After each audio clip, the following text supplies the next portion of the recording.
Boker Tov à tous et à toutes. Dans Parashat Kedoshim, il est écrit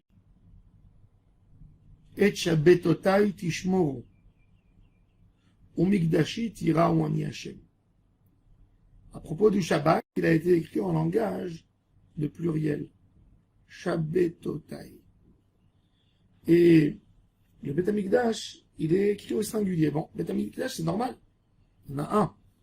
Mais Shabbat, pourquoi c'est pas écrit Et Shabbati Tishmoru Tishmeru et Shabbat? Pourquoi Shabbatotai, mes Shabbat?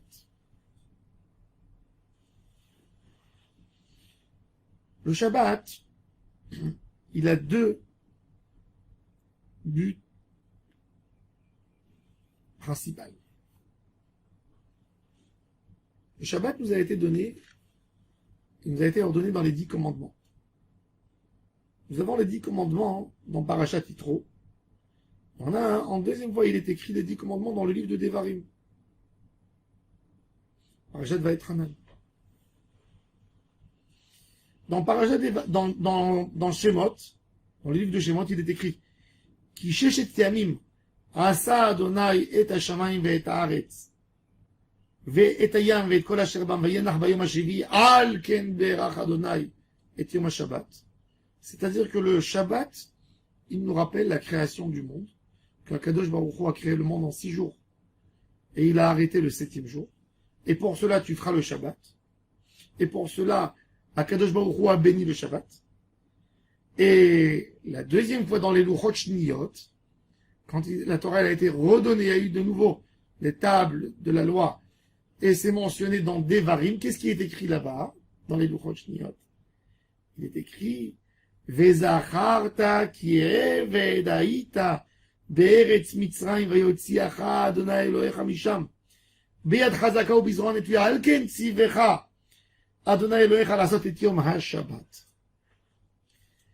Deuxième fois où on a été ordonné à Shabbat, Akadosh Baruch Hu, il a dit rappelez-vous que vous étiez des serviteurs, des esclaves en Égypte.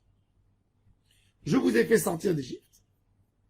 Et pour se rappeler de ça, vous allez commémorer, vous allez faire le jour du Shabbat. C'est-à-dire que Akadosh Baruch Hu, il veut qu'on se rappelle de 2 choses.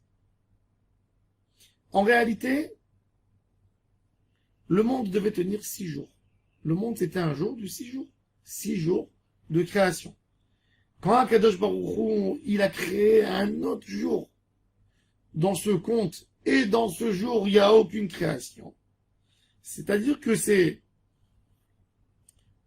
ce jour où on ne fait rien, c'est lui qui donne la force dans les 6 jours qui vont venir après, qui vont suivre.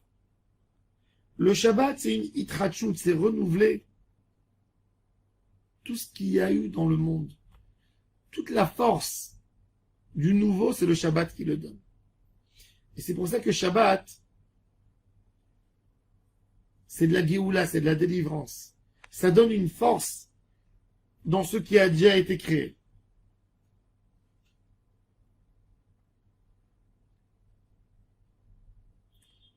Et en réalité, cette notion de Géoula, c'est la notion de Géoula qu'on a vue, que nous sommes sortis d'Égypte. Tout ce inyan de Shabbat, c'est pas que pour la nation, c'est aussi pour tout individu. Un bon juif, chaque Shabbat, il se renouvelle, il devient nouveau. Chaque Shabbat, il a une nouvelle chose.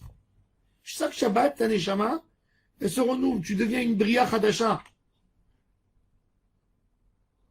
De la même manière que Akadosh Baruch Hu, il a renouvelé le monde Shabbat Kodesh, le juif, chaque Shabbat, c'est un cheshbon, un nefesh, et il renouvelle toute sa nature, tout son caractère, tout son comportement. C'est pour ça qu'il est écrit dans le Gemara Masechet Shabbat Daf Kuf Yudret qu'un homme, même s'il a fait de la Avodah Zara comme la génération de Enoch, on lui pardonne. Avodah Zara, c'est la chose la plus affreuse qu'un homme peut faire par rapport à son créateur. De dire qu'il y a une statue qui a créé le monde, de dire qu'il y a peu importe quelle force, sauf Hachem qui a pu créer le monde, il n'y a pas plus grave que ça par rapport à son créateur. C'est comme quelqu'un qui met en doute que son père c'est son père. Alors le Shabbat, comment ça se fait que le fait que je garde Shabbat, ça peut me pardonner même sur une faute de Avodah Zara? Alors on explique qu'un Baal Tshuva, hein, comme il dit le Rambam dans Ilchot Tshuva, c'est quoi la définition d'un Baal Tshuva? C'est quand tu vois la personne qui a fait Tshuva, tu dis c'est pas celui-là. C'est pas la même personne qu'il y avait avant. C'est du nouveau, c'est une nouvelle personne. Shabbat Kodesh, il renouvelle la personne. Il fait de l'homme une autre chose. Et c'est pour ça qu'il peut pardonner le Shabbat, même sur une Avodah Zara, comme la faute de Enoch. Ça, hein, c'est l'idéal. En réalité, d'après la Torah, chaque Shabbat aurait dû faire de l'homme une nouvelle personnalité. Quelque chose d'autre. Le Shabbat est là pour renouveler l'aneshama. Un homme, il a travaillé toute la semaine, il a fait ce qu'il a fait. Shabbat Bria Chadasha. Autre chose. Mais si quelqu'un, il n'a pas ce sentiment de nouveau, alors il doit se rappeler de Yetziat Mitzrayim, Geulat Mitzrayim. La Geulat Mitzrayim, c'est quoi la Geulat Mitzrayim? C'est un autre sentiment. C'est te dire à quel point je suis encore attaché dans le Olam Hazé. Shabbat, la manière que tu fais Shabbat te dit à quel niveau tu es connecté à Hachem. Il y a un juif que pour lui, Shabbat, c'est que du spirituel.